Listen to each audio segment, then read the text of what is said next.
and welcome to the O&M Radio Show. Today, continuing our segment on the Roaring Twenties. Tonight we cover something that had a giant impact in business, fashion, and art: photography. Tune in to hear about the famous photographers of the 20s, including an exclusive interview with the one and only Man Ray. We will cover the newest technologies in cameras and, of course, why this form of art is taking storm in America. We start tonight by hearing from our sponsor, Kodak. Don't change that dial. We'll be right back. Today's radio broadcast is brought to you by Eastman Kodak Company. For the outdoors days, Kodak, and not merely the alluring picture story, but on every negative at least a date, a title too if you like. Tilting is the work of but an instant with an autographic Kodak. It is as simple as making the picture itself, and there is no extra charge for autographic film. If it isn't an Eastman, it isn't Kodak. One of the amazing cameras is the autographic. It has a wooden body and can last a lifetime. A camera makes a good gift for a family member, but also turns into a great career. Now back to the story. The style of photography in the 20s was a passionate one, mixed with various and distinct styles. Photography entered an age where it was more artsy and stylistic.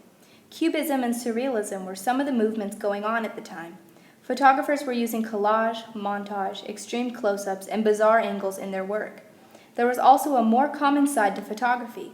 With the mobility of the new styles of cameras, like the Kodak, photojournalism became more and more popular. Photos were now being featured in magazines like Vogue and covering things in everyday life. Photos like this one, that Edward Steichen took of Charlie Chaplin, gained fame. Another famous photo is Le Violon de Ingress by Man Ray. The things people were photographing were changing too. Models were changing up their style, and like the flappers, were showing more skin. New York is one of the most popular places for photographers to take photos.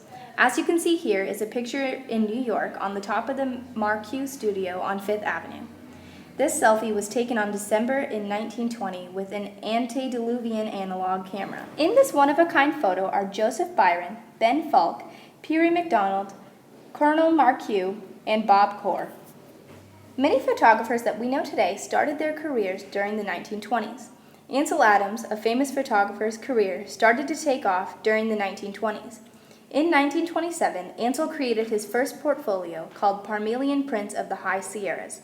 His black and white photos set the bar for photography, to be seen as fine art. Edward Steichen was a famous photographer who experienced great success during this time, being the chief photographer for Vogue and Vanity Fair. Fashion photography was born because models, flappers, and movie stars were changing up their style and showing more skin. Man Ray is known for his contributions in fine art photography and many other mediums of art.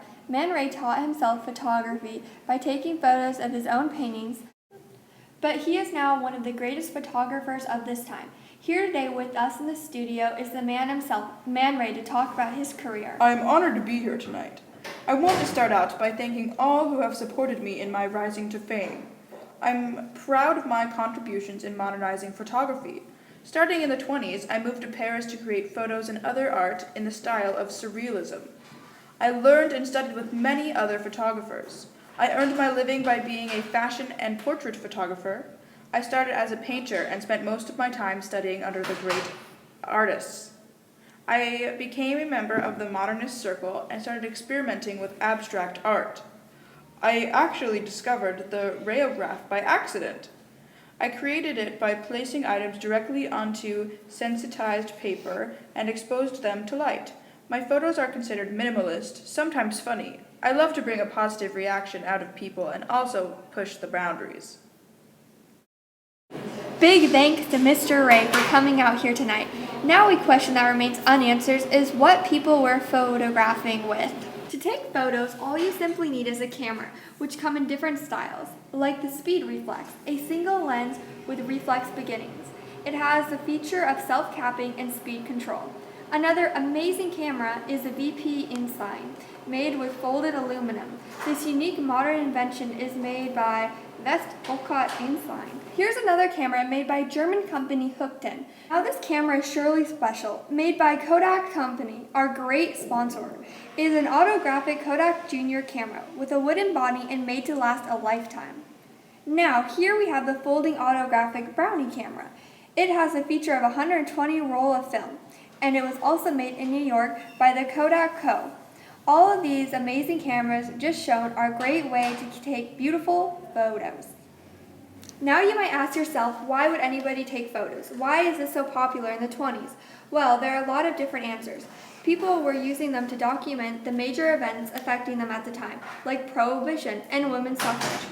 Cameras were also used for crime purposes, like mugshots and crime scenes.